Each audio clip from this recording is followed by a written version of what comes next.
출애굽기 20장 7절. 너는 너희 하나님 여호와의 이름을 망령되이 일컫지 말라.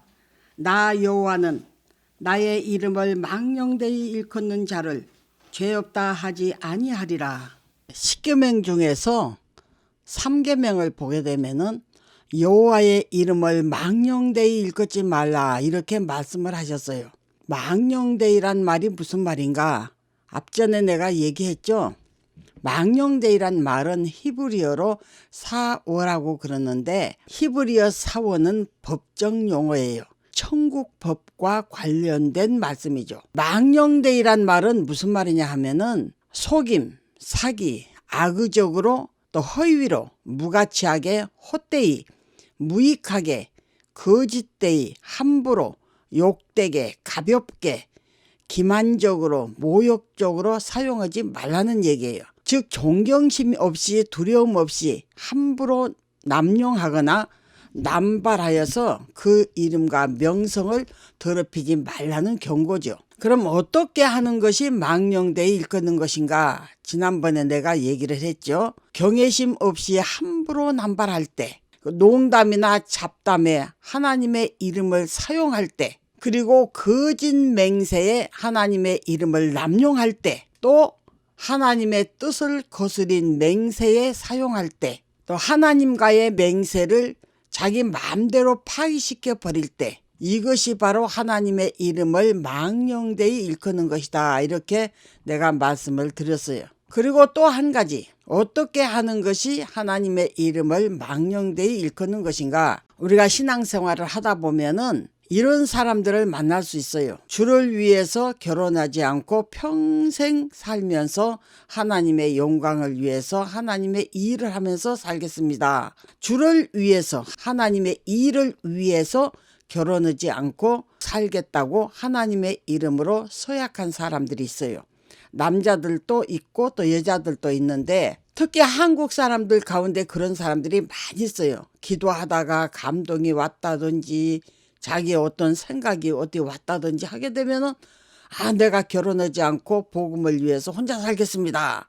하나님의 이름으로 서약합니다 하고 하나님 앞에서 맹세한 여성들이 많고 또 가끔 남자들도 있는 것을 볼 수가 있어요. 그런데 문제는 혼자 살다가 눈에 든 좋은 남자가 있다든가 또 눈에 든 좋은 여성이 있다든가 그럴 때가 문제가 되는 거예요. 그래서 그 유혹을 뿌리치지를 못하고 그 서약을 망각한 채로 결혼해 버리는 거죠. 그래 놓고서는 합리화시키고 정당화시켜 나가요. 믿음이 없었을 때 했던 맹세니까 안 지켜도 돼. 그때는 하나님의 이름으로 서약한다는 것이 어떤 의미인지를 몰라서 그냥 했기 때문에 그거는 안 지켜도 될 거야. 철없을 때 했던 맹세였으니까 하나님께서도 이해해 주실 거야. 이런 식으로 자기의 맹세를 합리화시키고 정당화시켜 나가버린 사람들이 있어요. 기도에 사로잡혀갖고 기도할 때 믿음이 좋았을 때에 기도할 때 하나님 아니면 죽겠다라고 하는 그런 믿음이 막 솟구쳐 오를 때에는 어떤 맹세든지 거리낌 없이 막 해요. 그래 놓고 이제는 달라요. 화장실 갈 때 마음하고 화장실 나올 때 마음이 싹 달라지는 거죠. 그러다가 마음에 든 남자, 좋은 남자, 또 마음에 든 여자, 결혼해서 살고 싶은 여자가 나타나게 될 때에는 내가 하나님 앞에 했던 서약 외면해버리고 그리고 결혼한 사람들이 상당히 많이 있어요. 어떤 사람은 그 맹세를 지키기 위해서 혼자 사는 사람도 있어요. 혼자 사는 사람도 있는데 혼자 살다 보니까 참 애로점이 많아요. 주의 종이 됐든 아니면 평신도든지 간에 혼자 살다가 보면은 혼자 살아서는 안 되겠다 하는 그런 문제들이 많이 닥치게 되는 거죠. 이 불타는 정욕을 참을 수가 없고 남자 쪽에서는 사모가 없다 보니까 목사 안수를 받는데도 걸림돌이 돼 왔어요. 지금은 목사 안수 받는 것이 참 쉬운 시대가 된 것 같아요. 지금은. 그러나 옛날에 나 시대 때만 해도 한 40년, 50년 전만 해도 남자가 혼자 살게 되면은 목사 안수를 거의 안 줬어요. 다른 교단에서는 받기도 했겠지만은 사당동 합동이라든지 하여튼 보수주의 교단에서는 남자 혼자 살게 되면은 목사 안수를 잘 안 줬어요. 그러다 보니까 목사 안수 받는데도 지장이 있고, 또 남자 혼자 살면서 목회하다가 보면은 집안 청소하랴, 빨래하랴, 밥해 먹으랴, 설교 준비하랴, 기도하랴, 예배 인도하랴, 신방하랴, 할 일이 너무너무 많은 거예요. 그러다 보니까 목회에 전념할 수가 없어요. 목회에 큰 지장이 오는 거죠. 그러니까 목회하지 말고, 단독 목회하지 말고 차라리 다른 교회 부교육자로 가서 일할까 하고 다른 교회 부교역자로 들어가려고 해도 사모가 없으면은 거절해버리는 그런 교회들이 상당히 많이 있었어요. 지금은 안 그런지 모르겠는데 그때 당시 내가 신앙생활 할 때는 거의 그랬어요. 지금으로부터 한 40년 전만 해도 그렇게 됐어요. 그러니까 남자든 여자든 맹세해 놓고 못 지키게 되면은 그것이 바로 헛맹세가 돼버리는 거예요. 헛맹세가 돼가지고 하나님의 이름을 망령되이 일컫는 것이 돼버리고 자기 영혼을 지옥에 빠뜨려버리는 그런 결과를 가져와 버리게 되는 거예요. 성경에 많이 나오잖아요. 하나님의 이름으로 서약해 놓고 지키지 아니할 때 어떤 저주가 받는가. 성경에 많은 예를 들어서 내가 앞전에 얘기를 했어요. 그래서 한국 교회 안에는 이런 헛맹세를 한 사람들이 상당히 많아요. 내가 신학교 다닐 때만 봐도 나 결혼하지 않고 하나님의 영광을 위해서 혼자 살겠다. 그렇게 말하는 남자 여자들이 상당히 많이 있더라고요. 그러다가 얼마 있다가 보면 다 결혼들 했어요. 그래서 너 결혼하지 않겠다고 서약하지 않았어? 그렇게 물어보게 되면은 그것은 내가 믿음이 없었을 때, 철이 없었을 때 그렇게 했기 때문에 하나님도 다 이해해 주시고, 또 목회라고 하는 것은 혼자 하는 것보다 둘이 하는 것이 훨씬 더 효과적이고 능률적이고 하나님의 영광을 위해서 훨씬 더 좋으니까 결혼하라고 교수님도 그러고 다른 목사님들도 그러고 그렇게 권면하셔서 나 결혼했다 그런 사람들도 있어요. 그러니까 서약은 했어요. 서약은 반드시 지켜야 되는 거 알아. 서약하게 되면 반드시 지켜야 되는 줄 알아요. 이론적으로는 알아. 그런데 실제로 살려고 보게 되면은 눈에 쏙 든 남자, 놓치기 아까운 남자, 놓치기 아까운 여자가 싹 나타났단 말이에요. 그럴 때에는 그 유혹에 넘어가 가지고 잘못된 맹세로 여겨버리고 다 결혼한다는 얘기죠. 결혼해 가지고 자식 낳고 그렇게 하고 살아요. 목회도 하고 그렇게 하고 살고 있어요.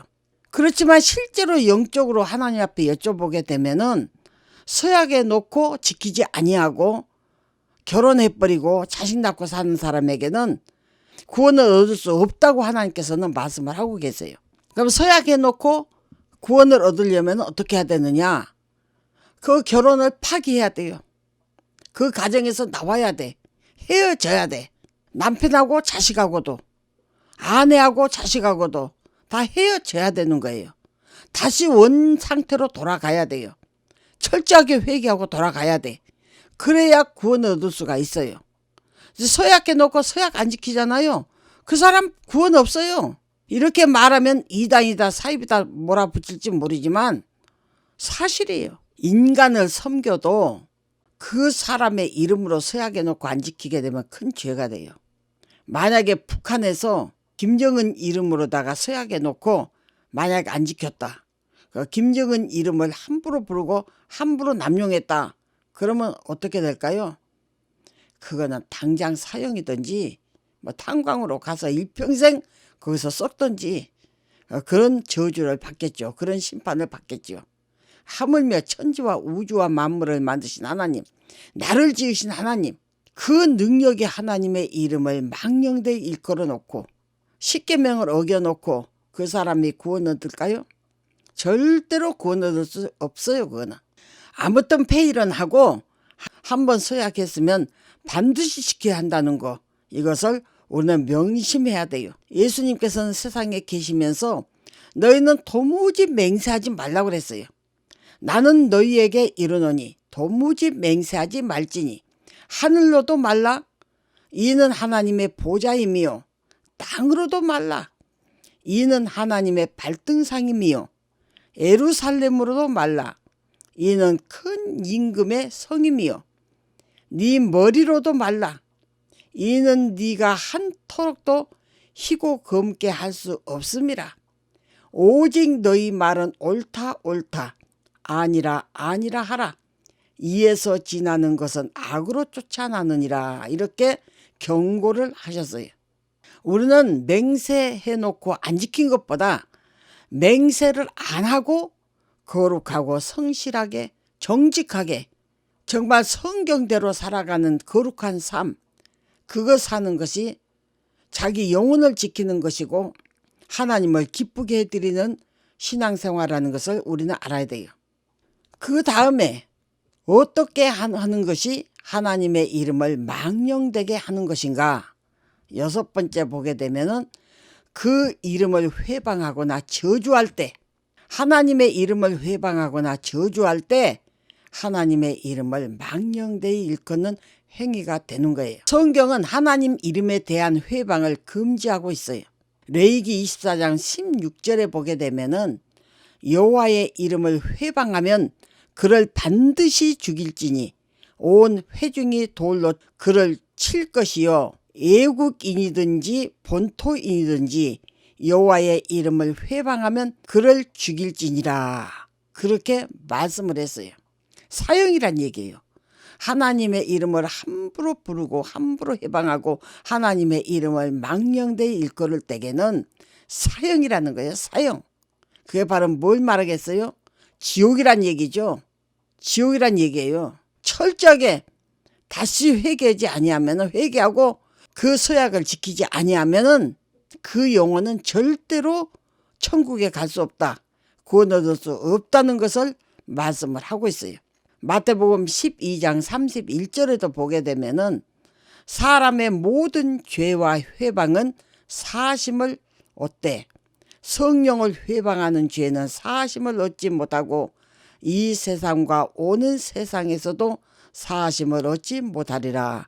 이렇게 경고를 하고 계세요. 회방이란 말도 히브리어로 보면은 나카브라고 그러는데, 이 모독하다, 저주하다, 대적하다, 신을 꾸짖다, 욕하다, 말로 난도질 쳐버리다, 조롱하다, 그런 뜻이에요. 그래서 성경에는 하나님의 이름을 회방하다가 저주받은 사람들이 여러 명 등장하고 있는 것을 볼 수가 있어요. 레위기 24장 10절에서 11절에 보게 되면은 이스라엘 여인의 아들이요 그 아비는 애굽 사람 된 자가 이스라엘 자손 중에 나가서 한 이스라엘 사람과 진중에서 싸우다가 그 이스라엘 여인의 아들이 여호와의 이름을 회방하며 저주함으로 무리가 끌고 모세에게로 가니라. 그 어미의 이름은 슬로미시요 단지파 디브리의 딸이었더라. 이렇게 나와 있어요. 아버지는 애굽 사람, 어머니는 단지파, 그 사이에서 난 호녀라가 이스라엘 사람과 싸우다가 하나님의 이름을 회방하며 저주했다는 거죠. 모세는 이 문제를 어떻게 했으면 좋을까 해결하기 위해서 하나님께 나아가서 하나님께 여쭤봐요. 그랬더니 하나님께서 뭐라고 말씀하시냐면은 돌로 쳐 죽이라고 명령하시죠. 그래서 결국은 하나님을 회방하고 저주했던 그 사람은 돌로 침을 받아서 사형을 당했다. 성경은 이렇게 말씀을 하고 있어요. 열왕기하 18장 13절에서부터 또 열왕기하 19장 1절에서 37절까지 보게 되면은 아수르 왕 사네립이 사신 하나님을 회방하다가 하나님께서 한 천사를 파송하니까 하룻밤에 아수르 군대 18만 5천 명이 죽임을 당했고, 사네립은 얼굴이 뜨뜻하여서 아수르 수도 느느웨 성으로 돌아가 그의 신전의 니스룩 묘에서 경배하던 중에 친자식들이 그를 살해하고 도망가 버렸다. 그래서 사내립이 친자식들 손에 살해당해 죽었다라고 하는 내용이 역대기하 32장 21절에도 나와 있어요. 북쪽 이스라엘을 삼켰던 아수르가 이스라엘을 포위하고 얼마나 하나님을 모욕을 했어요. 야, 너희들 히스기야 말 듣지 마. 히스기야가 너희들 보고 야, 우리는 사신 하나님이 지켜주실 거야. 여호와 하나님이 지켜주실 거야. 그렇게 말하지만 여호와 하나님이 어디 있어? 우리가 지금까지 각 나라를 삼켜서 여기까지 내려왔지만 각 나라 신들이 우리 이기지 못했어. 너희가 섬겼던 여호와가 우리 보고 너희들 멸하라고 보냈어. 그러기 때문에 그 히스기야 말 듣지 마. 너희 하나님이 어디냐? 여호와 절대 우리 아수르 신 못 이겨. 얼마나 사신 하나님을 회방을 했어요. 그러다가 히스기야가 눈물로 기도하면서 하나님, 저 아수르 왕이 이스라엘 하나님을 회방하고 저주한 것을 듣고 계십니까? 랍사게를 통해서 보내온 편지를 하나님 앞에 읽어드리면서 하나님을 회방하고 저주한 저들을 하나님이 친히 싸워주시옵소서. 하나님께서 이사야를 통해서 뭐라고 했어요? 히스기야 왕에게 가서 전해라. 이 싸움은 네가 싸울 싸움이 아니다. 저 아수르 왕이 싸움을 거는 것은 나와의 싸움을 거는 거지 히스기야 너에게 건 싸움이 아니다. 걱정하지 말고 그저 기도해라. 여호와 하나님이 어떤 구원을 베푸나 너는 구경만 해라. 이사야 선지자를 통해서 말씀을 하잖아요. 하룻밤 사이에 천사 한 명을 보내니까 아수르 군대 18만 5천 명이 아침에 일어나 보니까 싸늘한 시체로 다 변해버렸어요. 사내립이 얼굴이 뜨뜻해갖고 아수르로 돌아가가지고 그 신전 니스룩 묘에 경배하고 있는데 친자식들 손에 의해서 살해당해서 죽어버렸어요. 하나님의 이름을 저주하고 욕하고 함부로 해가지고 살아남을 자가 없는 거예요. 다니엘서 5장 1절에서 31절에 보게 되면은 바벨론의 마지막 왕 벨사살이 있죠. 느부갓네살이 예루살렘을 칠 때 예루살렘 성전에 들어가가지고 하나님을 섬길 때 썼던 모든 그릇들, 잔이라든지 금그릇이라든지 그것을 다 끌고 그리고 바벨론으로 갔거든요. 그리고 느부갓네살은 죽었어요. 연대가 70년이 다 차가니까 마지막 왕이 바로 벨사살이죠. 이 벨사살 왕이 모든 귀인들을 모아놓고 술잔치를 열었어요. 큰 잔치를 열으면서 야, 그 예루살렘 예루살렘을 칠 때에 예루살렘 성전에서 자기 하나님을 섬겼던 그 여호와를 섬겼던 그 그릇들 가지고 와. 그 잔들 가지고 와. 거기다 우리 술 마시자. 그 여호와 옛날 말들을 볼 때 애굽의 홍해를 가르고 이스라엘 백성을 인도하고 그 많은 애굽의 군대를 수장시켜 버렸던 하나님. 그리고 자기 백성을 이끌고 가나안 땅까지 오면서 낮에는 구름 기둥으로 밤에는 불 기둥으로 그리고 반석을 쳐서 물이 나오게 하고 40년 동안 만나를 먹이고 얼마나 많은 이적과 기적을 베풀었던 그 하나님도 우리가 섬기는 마르뚝 신한테 졌어. 그러니까 야, 그 여호와 섬겼던 그 그릇들 싹 가지고 와. 잔들 가지고 와. 그걸로 우리 술 마셔야 되겠어. 그래 기물을 갖다가 하나님을 회방을 하고 신성 모독죄를 범하면서 술을 마시기 시작했죠. 그리고 우상을 찬양하고 하나님을 모독했어요. 그랬을 때 하나님께서 술 마시는 그 왕의 맞은편 벽에 큰 손이 나타나서 글씨를 쓰는데 메네메네 데겔 우바르신 이제 네 시대는 끝났어. 바벨론 시대 끝났어. 네 생명도 끝났어. 그런 의미의 글을 싹 쓰잖아요.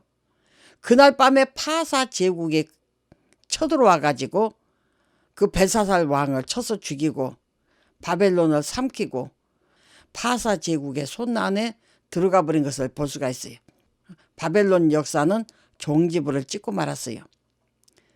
계시록 19장 20장에도 보게 되면은 세상 역사 종말에 나타날 적그리스도에 대해서 그리고 그의 추종자들에 대해서도 이렇게 나와 있어요. 그들이 사신 하나님을 회방하다가 산채로 유황불에 들어가게 되는 것, 그것이 나와 있죠.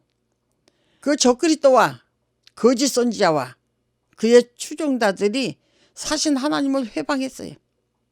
그래서 그들이 산채로 지옥에 들어갔어요. 하나님께서 지옥을 만든 이래로 첫 번째 지옥에 들어간 사람이 누군 줄 아세요? 적그리스도와 거짓 선지자, 그 두 사람이 제일 먼저 지옥에 들어가요. 아니지, 지옥을 누구를 위해서 만들었는데. 마태복음 25장 41절에 그 마귀와 그 귀신들을 위해서 만들었다고 분명히 그렇게 말씀을 했는데, 마귀와 귀신들이 먼저 들어가지 어떻게 사람이 먼저 들어간다고 저렇게 말을 하지? 그렇게 말할지 모르지만은 예수님께서 재림하시게 되면은 마귀와 그 귀신들은 천년 동안 무저갱에다 가둬놔요. 무저갱이 어디냐? 마귀가 갇혀있는 임시지옥이에요. 임시지옥. 왜 임시지옥에다가 가둬뒀느냐? 천년 후에 풀어서 다시 한번 알곡과 가라지를 가려버리고 난 다음에 그때 지옥에 보내기 위해서 천년 동안 가둬놔버려요. 그는 본지옥이 아니에요. 임시지옥에다 가둬놔버려요. 그런데 예수님께서 재림 당시에 적그리스도와 거짓 선지자는 바로 본지옥으로 바로 가버려요. 그들은 백보자 심판도 거치지 않아요. 왜? 심판 자리에 설 자격조차도 없어요. 심판받을 가치도 없는 인간이에요. 그렇기 때문에 그냥 산채로 그대로 지옥에서 견딜 수 있는 육체로 변화돼 가지고 그대로 바로 지옥에 가버려요. 지옥은 그 마귀와 그 사자들을 위해서 만들었지만 맨 먼저 들어갈 사람이 누구냐, 들어갈 존재가 누구냐 하면은 적그리스도와 거짓 선지자예요. 이 마귀와 그 사자들은 언제 들어가느냐? 적그리스도와 거짓 선지자가 들어가고 난 후 천년 후에야 들어가요.